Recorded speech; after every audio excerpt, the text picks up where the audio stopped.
We were the best kids you could ask for. We were varsity athletes, honor students, all going places. And none of us drank, none of us did drugs. We weren't interested in that. So we were the kids that you wouldn't expect this kind of thing to happen to.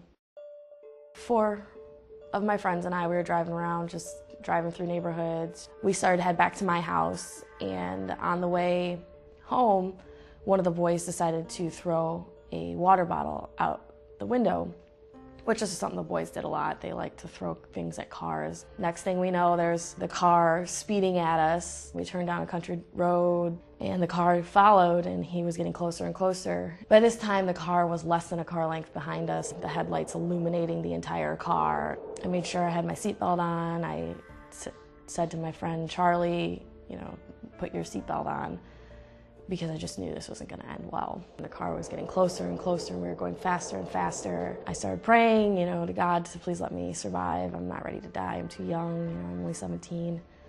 And the last thing I remember is a loud clunk and someone yelling, and I black out. They reconstructed the accident and concluded that the speed was about 76 miles an hour when we impacted with the tree. I burst my lumbar 3 vertebra. I also stretched my spinal cord at the thoracic level 8, which is where I lose function and feeling. So I'm considered a T8 paraplegic. I also burst my intestines. I collapsed my left femoral artery, broke my humerus in half. All of them were life-threatening. Somehow I figured out that I'm never going to walk again. And that is something extremely hard to come to grips with, especially at 17, especially when you're a softball, basketball, gymnastics teacher, cheerleading coach, when athletics is your life. About 4 days after the accident, my dad finally told me that Charlie had passed away. He was just my everything, and I didn't know what I was going to do without him. I'm not sure I ever have really come to grips with it.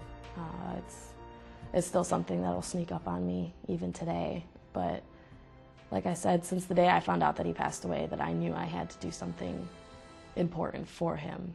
He was going places and he was going to do amazing things.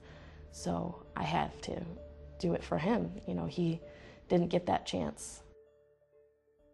My parents were doing amazing things while I was in the hospital sleeping. They we're doing research and calling doctors and calling people, and a woman whose daughter was a patient at the Rehabilitation Institute of Michigan at the time came up and told my parents about the facility and said that we should check it out. The first appointment that I had there was amazing, because for the first time in 6 months, people were looking at me as Stevie a person, not that girl in that chair, or Stevie, the girl that got in that car accident.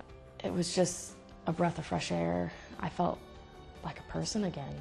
But when I got there, I had no range of motion. It hurt all the time. I couldn't do transfers. I couldn't push myself for more than a couple feet.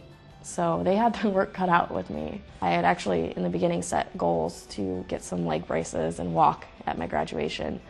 And because of them, I was able to do that. I'm pretty much independent. There's days where I still need help, but I've pretty much got it down now. I can wheel myself, I can transfer, I'm doing most everything by myself. They actually challenge you, and in such a positive way that they push you to do the best that you can. I wish everybody could go there that needs to. It's an amazing program. I would be lost without the Rehabilitation Institute of Michigan, honestly.